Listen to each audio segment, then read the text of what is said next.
Puji Tuhan, mari kita lihat firman Tuhan hari ini. Kita sudah dengarkan kemarin tentang bahwa tubuh kita adalah bait Roh Kudus. Kita lanjutkan ya, ini adalah lanjutan. Tidak usah kita bahas lagi semua, tetapi bagian-bagian supaya tuntas. Dalam 1 Korintus 3:16 kita baca bersama-sama. 1, 2, 3. Tidak tahukah kamu bahwa kamu adalah bait Allah dan bahwa Roh Allah diam di dalam kamu? Nah, kemudian kita baca lagi 1 Korintus 6:19, 2, 3 ya. Atau tidak tahukah kamu bahwa tubuhmu adalah bait Roh Kudus yang diam di dalam kamu, Roh Kudus yang kamu peroleh dari Allah, dan bahwa kamu bukan milik kamu sendiri. Nah, jadi di sini kita baca lagi satu ayat lagi, saya saja yang baca ya. Apakah hubungan bait Allah dengan berhala? Karena kita adalah bait dari Allah yang hidup. Menurut firman Allah ini, aku akan diam bersama-sama dengan mereka dan hidup di tengah-tengah mereka. Dan aku akan menjadi Allah mereka dan mereka akan menjadi umatku. Nah, jadi kita ini bait Roh Kudus bagaikan rumah dulu kita didiami oleh dunia ini.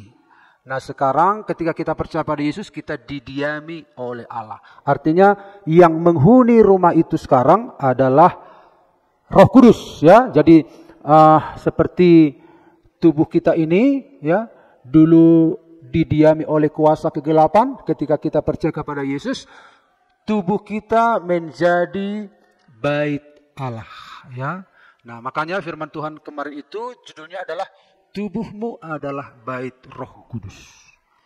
Mengapa tubuh kita menjadi bait Roh Kudus? Kalau dulu Allah itu berdiam di tempat bangunan ya. Makanya Salomo berkata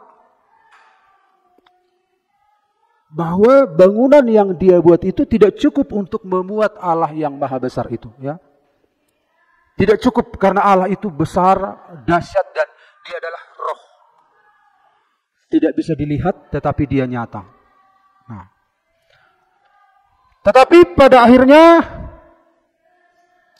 bait Allah itu adalah gereja, yaitu ini secara fisik. Bait Allah itu adalah gereja secara umum. Dan secara khusus bait Allah itu adalah diri kita sendiri. Amin. Nah, kita langsung saja, kita lewatkan saja yang ini. Ya. Apa hasilnya jika menyadari kebenaran bahwa tubuhmu adalah bait Roh Kudus? Nah, kita sudah melihat kemarin yang pertama, kamu tidak hidup sembarangan lagi. Jadi nggak boleh hidup sembarangan lagi. Karena yang mendiami hidup kita itu Allah. Andai kata bukan Allah yang mendiami kita, ya hidup suka kita. Nah, jadi anak-anak Tuhan itu nggak boleh hidup sembarangan, harus hidupnya sesuai dengan pimpinan Tuhan. Kenapa? Karena kita sudah ditebus oleh darahnya. Kita sudah menjadi milik Tuhan. Nah, kita lompati saja ya. Nah, jadi saudara-saudara, yang kedua, kita tidak sendirian lagi. Artinya ada yang menghuni hidup kita sekarang. Ya, ada yang menghuni hidup kita sekarang. Jadi kita itu telah bersatu dengan Allah. Kamu tidak pernah sendirian lagi, bukan hanya supaya kita tidak perlu takut, tidak perlu khawatir karena Allah menyertai kita, bukan di situ poinnya. Tetapi yang hidup yang kita hidupi ini ada Allah di dalamnya, itu maksudnya. Jadi kemana saudara pergi, saudara tidak sendiri. Tuhan ada dalam hidup kita. Karena hidup kita adalah bait Allah. Kalau dulu Allah berfirman dari sorga mengontrol hidup kita, kamu begini, kamu begini, kamu begini. Tapi ketika Roh Kudus hadir dalam kehidupan seseorang, kita ditebus oleh darahnya, Roh Kudus itu tinggal dalam hidup kita, dia berdiam dalam kita. Jadi ketika Roh Kudus berdiam, saudara-saudara, maka Tuhan itu yang tinggal dalam hidup kita memberikan, saudara-saudara, kuasa dalam hidup kita, memampukan kita, saudara-saudara, bertindak sesuai dengan apa yang dia mau. Nah, akhirnya Allah berbicara sebelum dia datang dalam hidup kita, sekarang dia berbicara lewat hidup kita. Makanya sadar atau tidak sadar, seorang anak Tuhan itu perkataannya itu punya kuasa. Karena ada Tuhan yang bersatu dengan kita. Ya, kalau kita hidup dalam kebenaran, kita hidup dalam kekudusan, perkataan kita itu pun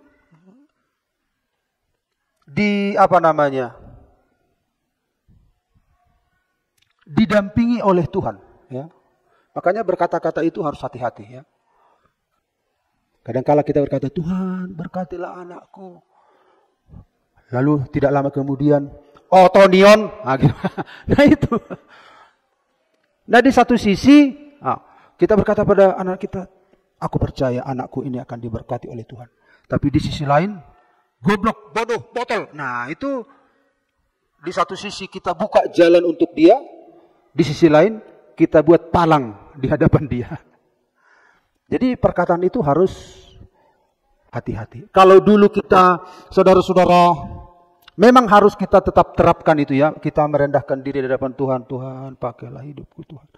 Tuhan, usirlah kuasa kegelapan ini dari rumah tanggaku Tuhan. Kenapa suamiku baru pulang sudah dia marah-marahi aku.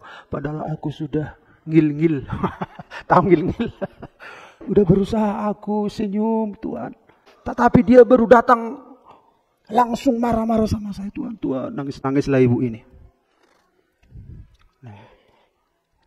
Nah, sekarang seorang ibu juga harus mengubah strateginya dengan pemahaman ini. Wah, Tuhan ada bersama aku. Kalau kita biasanya, usirlah kuasa kegelapan ini Tuhan. Sekarang yang kita lakukan sebagai anak Tuhan apa? Dalam nama Yesus, Bapak nyucok. Ipasu-pasu Tuhatamu, dalam nama Yesus. Nah, jadi kita yang membuka jalan, menentukan atmosfer jalan yang akan kita jalani. Karena Allah ada dalam hidup kita. Roh Kudus itu ada dalam hidup kita. Kita adalah bait Allah. Amin. Nah, kita lewatkan saja yang ketiga. Nah, atau tidak tahukah kamu bahwa tubuhmu adalah bait Roh Kudus yang diam di dalam kamu, Roh Kudus yang kamu peroleh dari Allah, dan bahwa kamu bukan milik kamu sendiri. Kamu bukan milik kamu sendiri. Sebab kamu telah dibeli dan harganya telah lunas dibayar. Karena itu muliakanlah Allah dengan tubuhmu. Yang ketiga, hidupmu bukan milikmu lagi. Jadi ketika kita sadar bahwa hidup kita nggak milik kita lagi, berarti nggak perlu khawatir ternyata. Nggak perlu cemas. Tak usah aku takut, Allah menjagaku. Tak usah aku bimbang, Yesus peliharaku. Tak usah aku susah, Roh Kudus hiburku. Tak usah. Ini lagu yang diciptakan pendeta J.E. Awandatu ya, dari teks Alkitab. Karena apa? Karena kita ini sudah miliknya Tuhan. Amin. Kita sudah miliknya Tuhan. Kenapa kamu khawatir katanya? Lihat burung di udara, enggak menabur, enggak menanam, tapi Bapa di surga pelihara. Burung di udara itu enggak peduli dengan hidupnya karena itu berjalan secara otomatis. Apalagi anak-anak Tuhan. Nah, kekhawatiran itu terjadi karena apa? Karena kita merasa kita ini milik kita. Itu yang bikin. Kenapa kita khawatir? Kenapa kita susah? Karena hidup kita ini milik kita. Makanya dalam Mazmur pasal 23, Tuhan adalah gembalaku, takkan kekurangan aku. Dalam bahasa aslinya di sana adalah Tuhan adalah gembalaku. Aku tidak butuh apapun. Itu bahasa aslinya begitu. Aku tidak butuh apapun kalau Tuhan gembalaku. Nah, Tuhan itu sudah ada dalam hidup kita.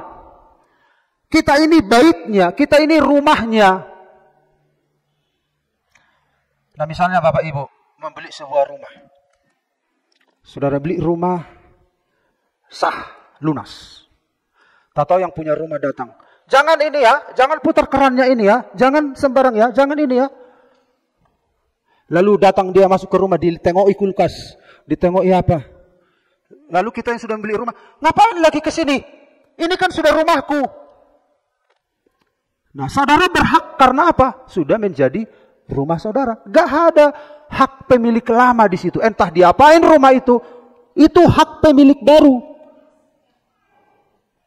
Atau saudara beli mobil, contoh. Lalu datang pemilik lama. Suka-sukanya, dia setir. Gak boleh. Suka saudara, entah, datang pemilik lama. Jangan diinjak apanya itu kuat-kuat, rusak nanti, katanya. Pemilik baru bilang, suka aku. Entah ku rem, entah ku gas, entah ku apain, suka aku. Kan sudah lunas ku bayar. Demikian juga Yesus sudah membeli kita dengan harga yang lunas. Makanya harusnya yang benar adalah suka-sukamu Tuhan. Tuhan yang mengatur hidup kita. Harusnya Tuhan yang mengatakan itu ya. Suka-sukaku samamu gitu. Bukan kita bilang suka-sukamu Tuhan. Kenyataannya kan nggak suka-suka Tuhan kan. Sedikit saja kita disetir oleh Tuhan, udah keberatan. Sedikit saja kita diatur Tuhan, udah keberatan. Tuhan yang berhak sukaku samamu. Aku telah membeli engkau dengan lunas. Kita sudah dengar firman Tuhan beberapa minggu. Lunas. Lunas itu artinya apa bukti lunasnya hidup kita? Kebangkitannya. Kebangkitannya bukti bahwa kita lunas. Andai kata dia nggak bangkit, berarti kita nggak lunas, nggak cukup bayarannya Yesus itu. Nah, jadi saudara-saudara, kita bukan milik kita lagi.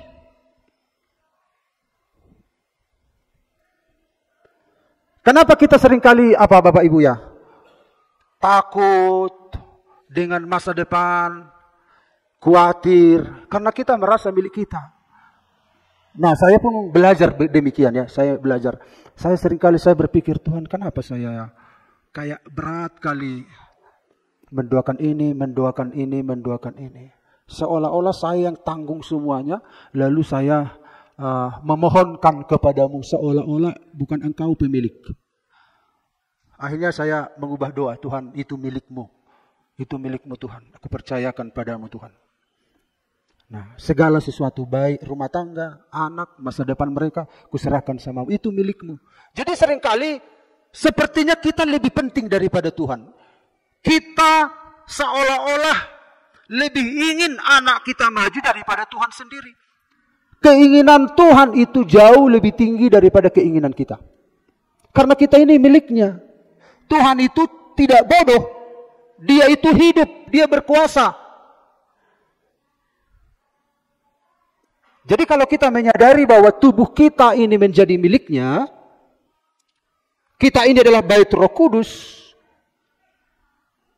Kenyataan yang terjadi bahwa hidup kita ini bukan milik kita lagi ternyata. Berarti aman. Aman. Bukannya kita nggak peduli ya. Ada orang kan bilang ada masalah dalam keluarganya. Lalu suaminya pergi minum tua. Nggak peduli. Nggak lupa habis sudah. Katanya. Itu egois namanya. Aku pikir sudah lain. Rohani sih katanya. Itu lain ya. Itu karena egois. Tapi kalau kita saudara-saudara menyadari bahwa semua yang kita punya itu milik Tuhan. Bahwa hidup kita sendiri adalah milik Tuhan. Benar-benar kita nggak khawatir. Karena percaya sama Tuhan. Kita tahu bahwa benar-benar kita telah ditebus oleh darah Yesus. Nah saudara-saudara kita lihat ya. Di zaman dahulu ini pasar budak. Ya. Budak. Ada budak yang muda, ada budak yang tua. Tapi kalau saya selalu lihat gambar ini selalu menarik. Mirip si siapa? Entah siapa lah ya. Mirip siapa? Nah kita lah ini semua ya. Kita ini semua orang-orang berdosa. Tapi khusus ini setiap saya amati mirip siapa ya? Nah di sini ada harga. Kalau budak kecil itu harganya mahal Bapak Ibu ya.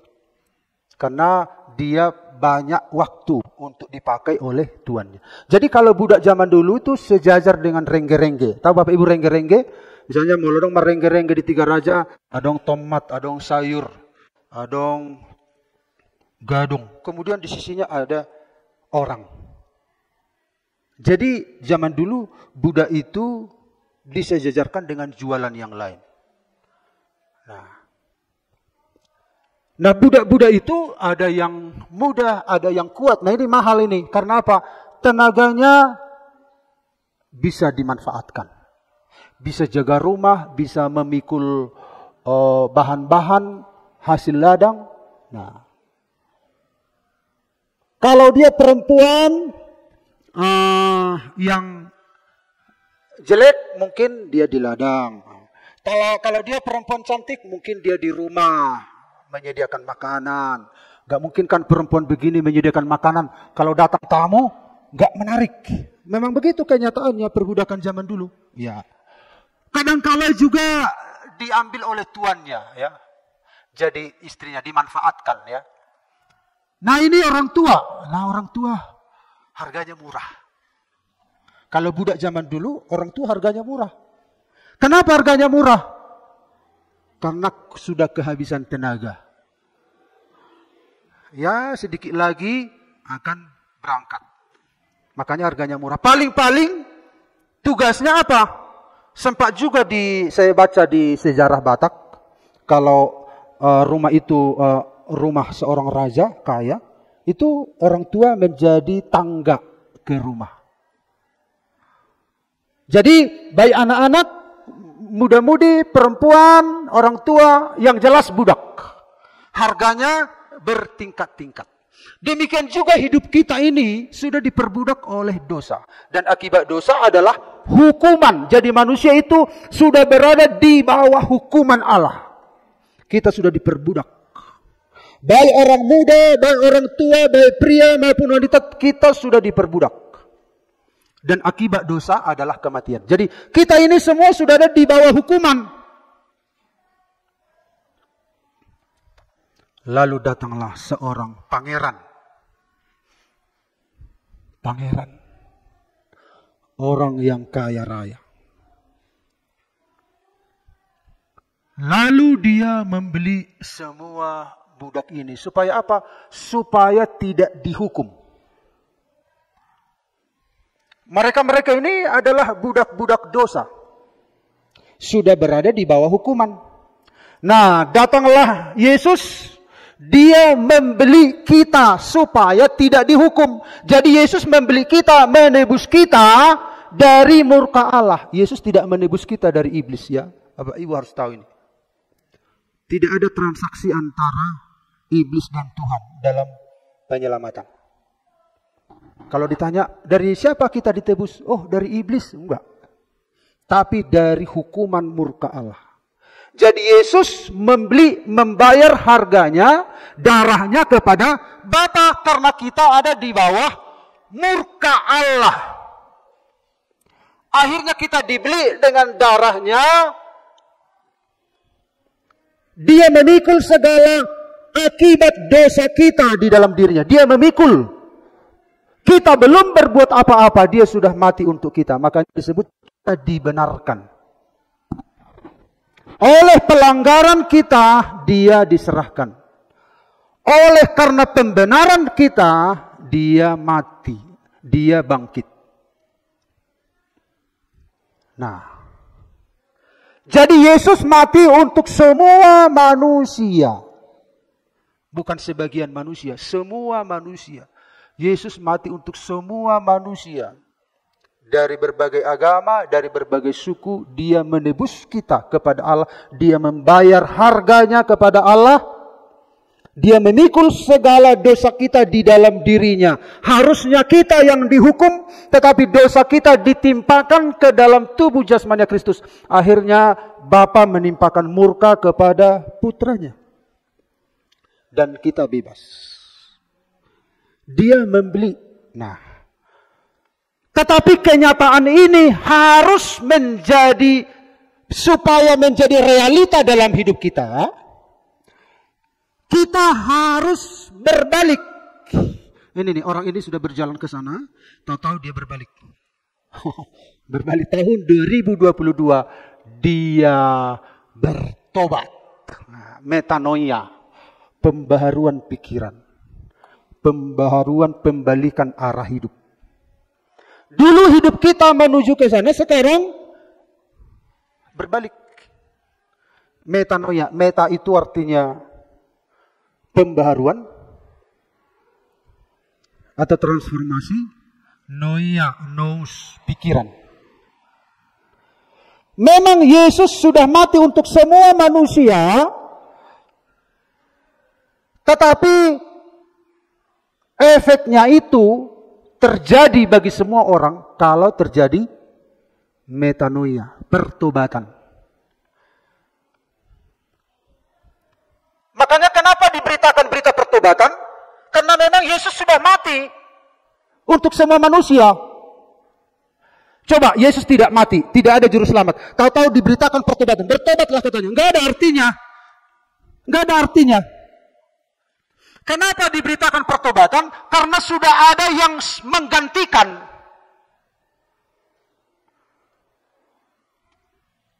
Jadi keselamatan itu terjadi menjadi realita kalau ada pertobatan, metanoia. Berbalik kepada Allah, pikiran berbalik kepada Allah.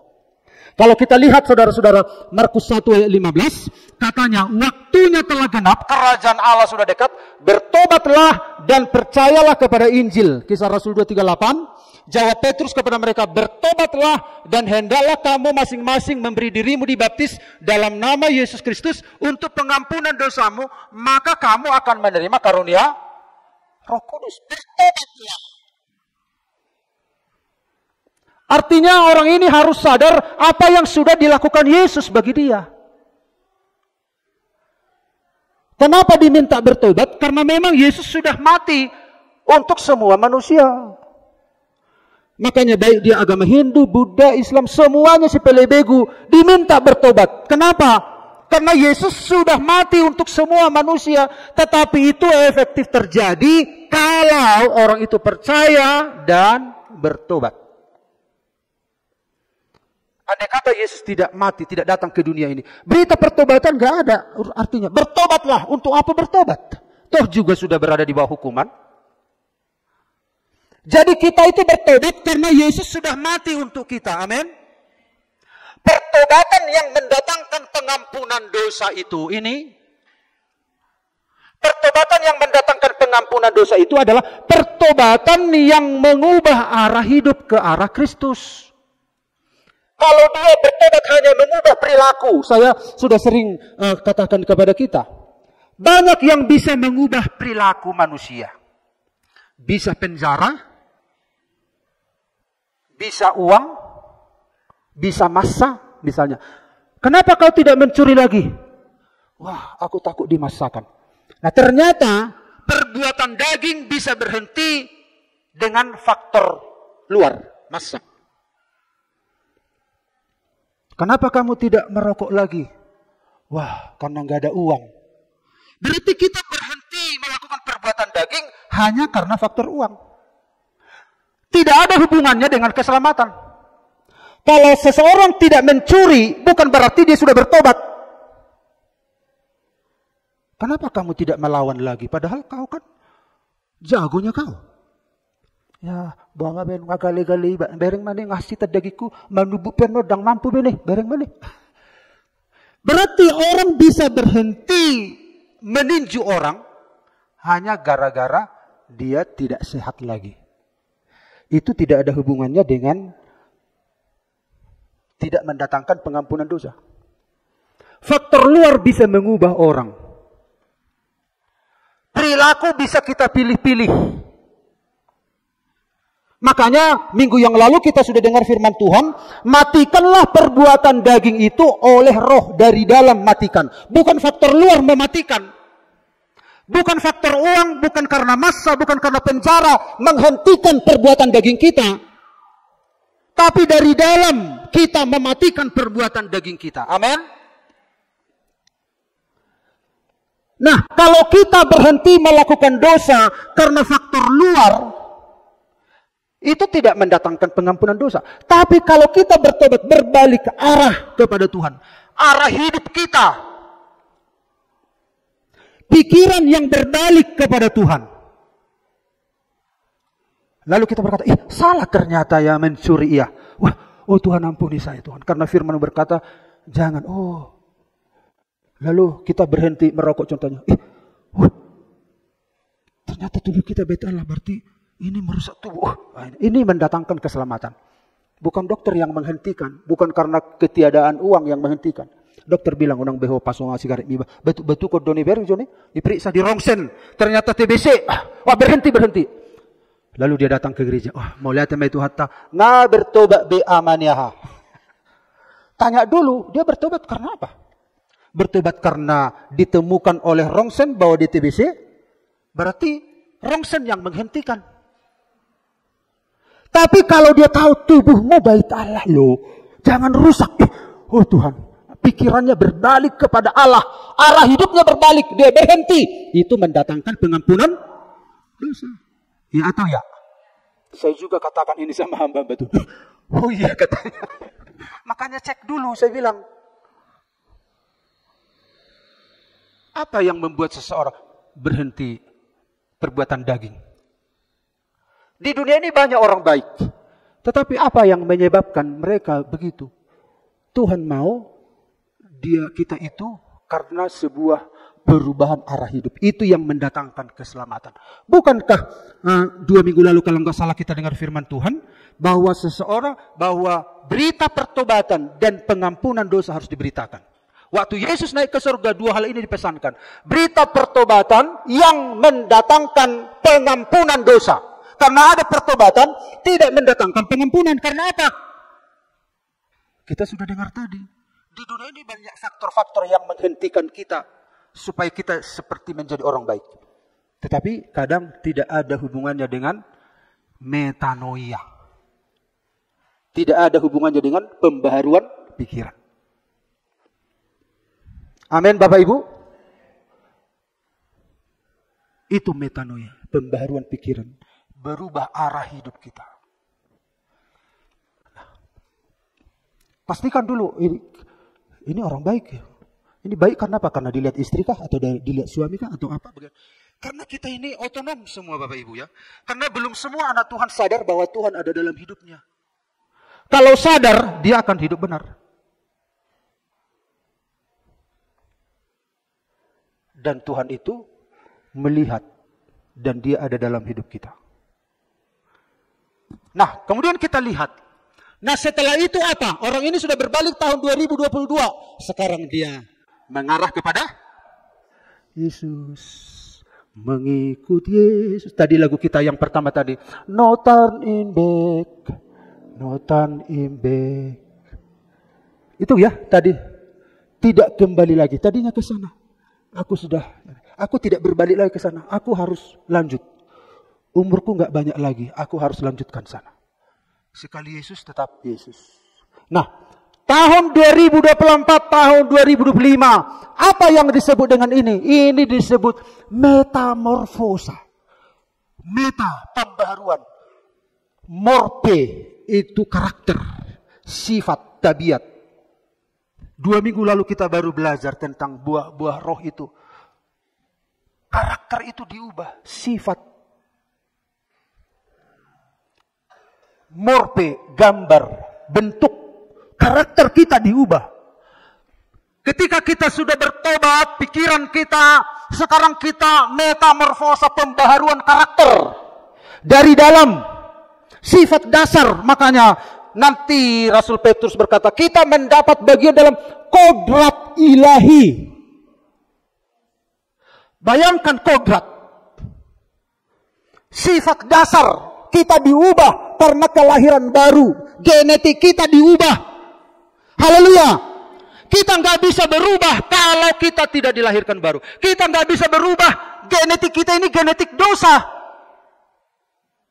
Berapa lama pun kita ikut Tuhan, kalau manusia batiniah ini nggak diubah, nggak bisa. Rasul Petrus berkata, seperti anjing yang kembali kepada muntahnya dan babi yang mandi kembali ke kubangannya. Ini seiring waktu, karakter. Pembaharuan karakter. Sifat dasar. sifat dasar ini. Kita sudah pernah dengar sebuah ilustrasi itu.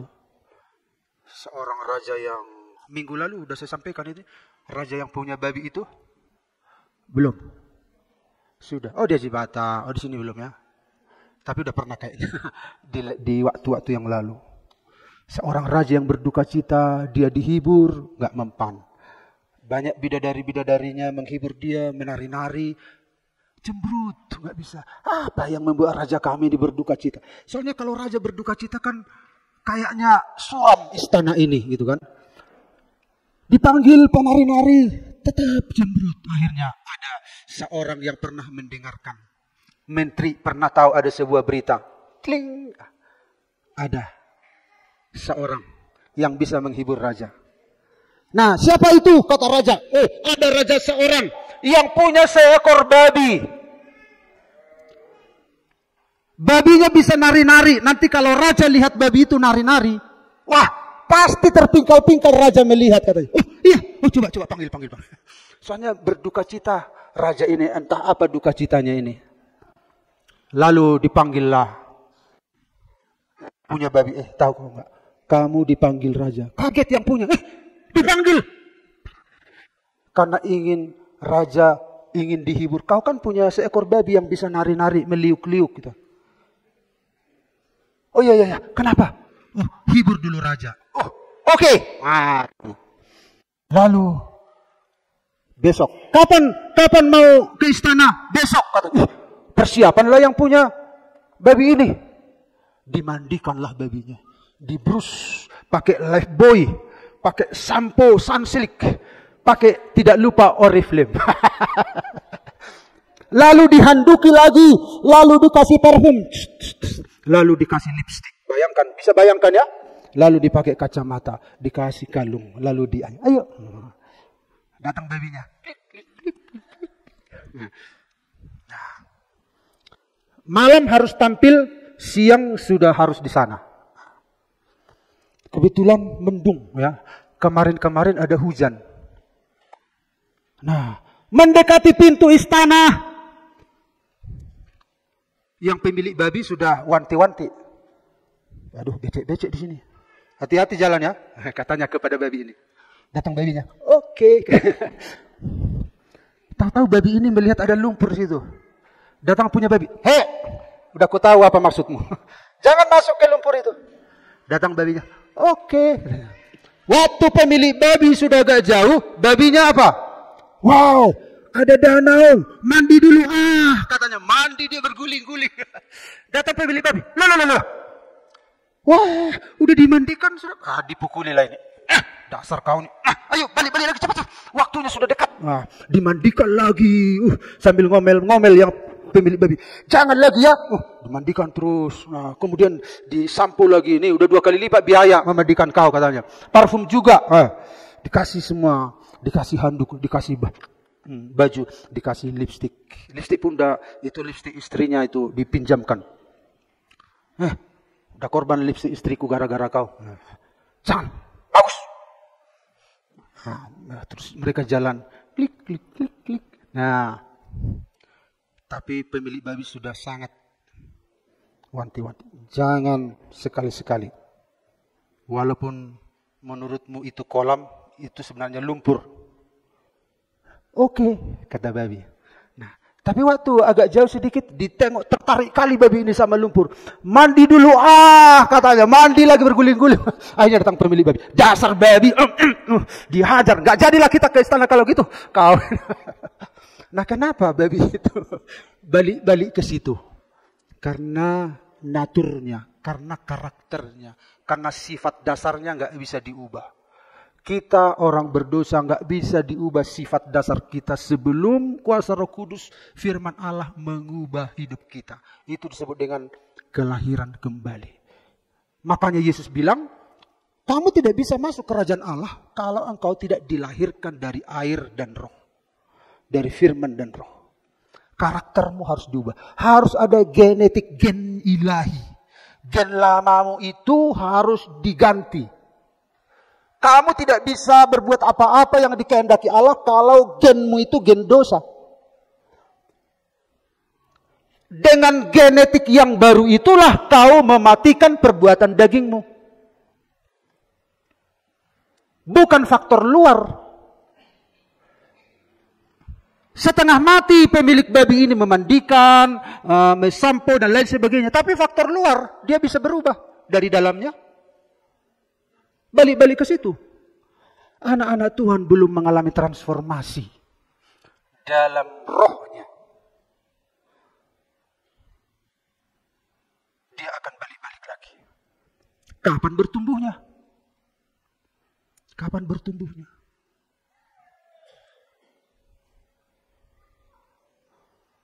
Makanya ada sebuah lagu.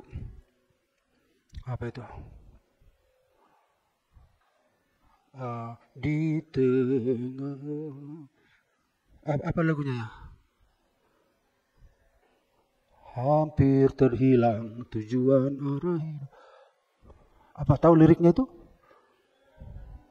Bagaikan kapal yang selalu diombang-ambingkan. Selalu diombang-ambing. Ya boleh saja satu waktu kita terombang-ambing. Tapi kalau selalu mubang lonong, mubang lonong, mubang lonong. Jatuh bangun, jatuh bangun, jatuh bangun. Kapan mau dewasanya? Kita bukan orang yang hebat. Tapi kalau jatuh bangun, jatuh bangun. Bagaimana itu jadinya? Ditanam, dicabut, ditanam, dicabut. Misalnya Bapak Ibu nanam sebuah biji mangga. Lalu saudara 3 hari kemudian dikorek lagi. Udah tumbuh enggak ya? Belum. Ditanam lagi. Seminggu kemudian Bapak Ibu datang. Kok lama tumbuh? Dikorek lagi. Kok lama kali tumbuhnya? Ditanam lagi. Seminggu kemudian dikorek lagi. Kapanpun enggak tumbuh-tumbuh. Karena apa? Ditanam, dikorek, ditanam, dikorek, ditanam, dikorek. Enggak jelas. Kita harus bertumbuh. Karakter kita ini harus berubah Bapak Ibu. Metamorfosa. Itu metamorfosa itu di dalam ayat apa dikatakan? Janganlah kamu menjadi serupa dengan dunia ini. Tetapi berubahlah. Kata berubahlah, kata metamorfosa oleh pembaruan budimu. Sehingga kamu dapat membedakan manakah kehendak Allah. Apa yang baik, yang berkenan kepada Allah dan yang sempurna. Jadi untuk membedakan yang baik, berkenan, sempurna, itu perubahan karakter yang bisa membedakan. Kalau membedakan yang jahat dan yang baik kan gampang. Gampang. Tapi kalau membedakan yang baik, apalagi kemudian yang berkenan, yang sempurna, gimana membedakan? Kita bisa membedakan sejauh mana pembaharuan karakter kita ini berjalan. Makanya dikatakan Paulus, segala sesuatu halal bagiku, tetapi tidak semua berguna. Nah ini kan halal, tapi tidak semua berguna. Ini kan dari mana dia bisa membedakan? Seiring dengan pembaharuan sifat dasarnya dia. Ya kalau yang jahat, kalau Bapak Ibu membedakan antara mencuri tidak mencuri kan gampang. Oh mencuri berdosa, tidak mencuri ya itu diterima oleh masyarakat. Walaupun belum tentu sesuai kehendak Tuhan. Contohnya tidak mencuri ini, dia tidak mencuri karena dimaksakan kah? Atau takut, atau rasa malu, atau memang Tuhan yang mengubah hidupnya supaya tidak mencuri. Kita bisa membedakan. Nah, kemudian di dalam 2 Korintus 3:18. Dan kita semua mencerminkan kemuliaan Tuhan dengan muka yang tidak berselubung. Dan karena kemuliaan itu datangnya dari Tuhan yang adalah roh, maka kita diubah. Itu metamorfosa, pembaharuan. Ini pembaharuan dalam pikiran kita. Ini pembaharuan di dalam karakter, sifat dasar. Menjadi serupa dengan gambarnya dalam kemuliaan yang semakin besar. Jadi hidup kita ini bukan milik kita lagi. Ketika kita tahu bahwa hidup kita bukan milik kita lagi, maka kita akan berprogres hari demi hari. Ini tahun demi tahun ini harus berubah. Sekarang renungkan. Ada nggak perubahan sejak kita terima Tuhan? Ada nggak pembaharuan dalam karakter? Ada nggak pembaruan dalam sifat dasar kita? Memang kita sudah tinggalkan hidup lama. Kita tidak balik lagi. Tapi dalam hal karakter bagaimana? Sifat dasar bagaimana? Dia sudah memiliki kita. Ketika dia memanggil kita datang, berarti ada tahapan-tahapan untuk berubah. Makanya visi gereja kita menjadi garam dan terang melalui apa? Perubahan hidup. Yang semakin serupa dengan Kristus. Kita sudah dibeli dengan darahnya. Bagaimana kalau kita misalnya, kita sudah menikah contoh. Tapi setelah kita di luar, saya pernah, waktu saya mengajar di SMP, saya pernah jalan, lalu dari belakang anak-anak,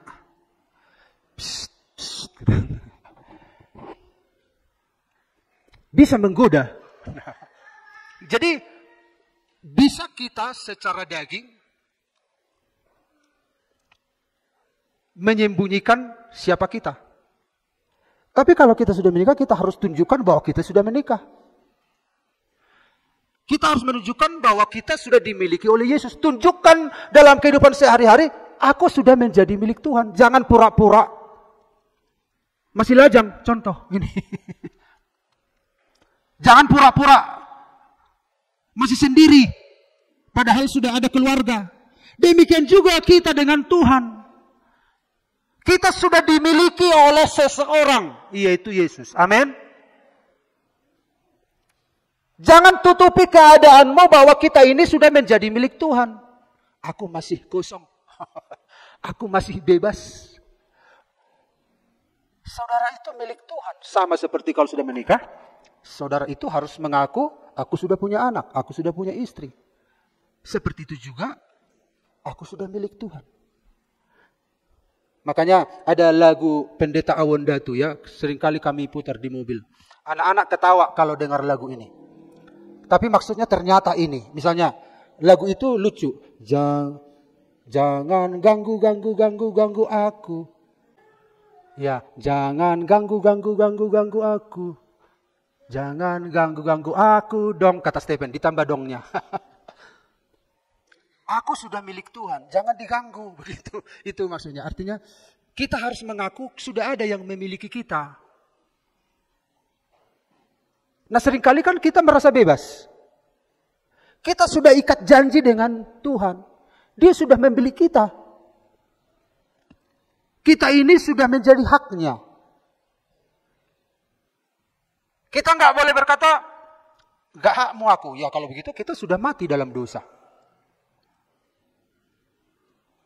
Kita sudah dibeli dengan harga yang mahal dan telah lunas. Tuhan mau kita mengabdikan diri dengan penuh kesadaran. Bukan karena apa? Karena takut. Bukan.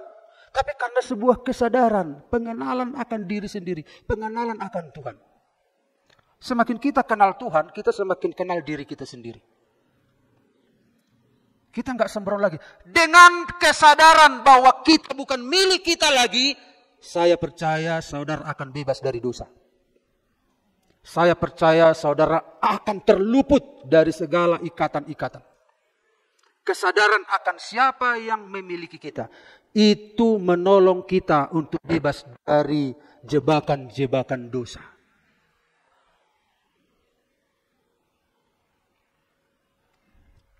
Kita ini mempelai wanitanya Kristus. Ini adalah formasi kita. Formasi gereja Tuhan. Wanita, mempelai wanita Kristus. Tuhan akan datang kembali. Bapak Ibu lihat. Israel itu jamnya dunia. Kita nggak boleh tutup mata apa yang terjadi pada Israel. Mereka sedang menunggu Mesias. Bapak Ibu lihat. Itu terus berdatangan. Padahal perang di sana. Tapi orang Yahudi yang merantau itu pada pulang. Apakah ditanya, apakah kalian gak takut? Di sini kan ada perang. Iran kan baru menjatuhkan rudal di situ, banyak rumah-rumah yang rusak. Kalian gak takut? Enggak. Ini tanah perjanjian. Kami ingin menginjakkan kaki di tanah perjanjian. Hati kami damai di sini. Semua orang-orang di seluruh dunia sedang mengurus surat-suratnya orang Yahudi yang merantau untuk datang.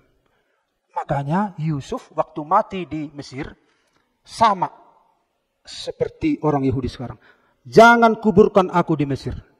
Tulang-tulangku harus kalian bawa ke tanah perjanjian. Semua harus. Bahkan orang-orang Israel yang diculik itu, yang dibunuh Hamas, mayat-mayatnya pun harus kembali.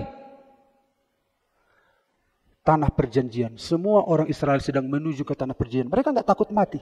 Jadi kalau mereka mengadakan Paskah di Amerika, di Jerman, di Eropa dan sebagainya, ayah itu berkata, hari ini kita merayakan Paskah di sini. Tetapi tahun depan kita akan merayakannya di Yerusalem. Artinya Yerusalem menjadi harapan mereka. Masa depan mereka itu Yerusalem. Mereka tidak bisa dihentikan oleh apapun. Tidak bisa dihentikan oleh perang. Mereka akan pulang. Mereka akan pulang. Berarti mereka sedang menunggu Mesias. Yesus akan datang. Hendaknya karakter kita sudah mulai berubah. Kita ini milik Kristus. Amin. Dengan kesadaran bahwa kita milik Kristus, kita akan bebas dari dosa. Kita bukan yang bulus-bulus sekali.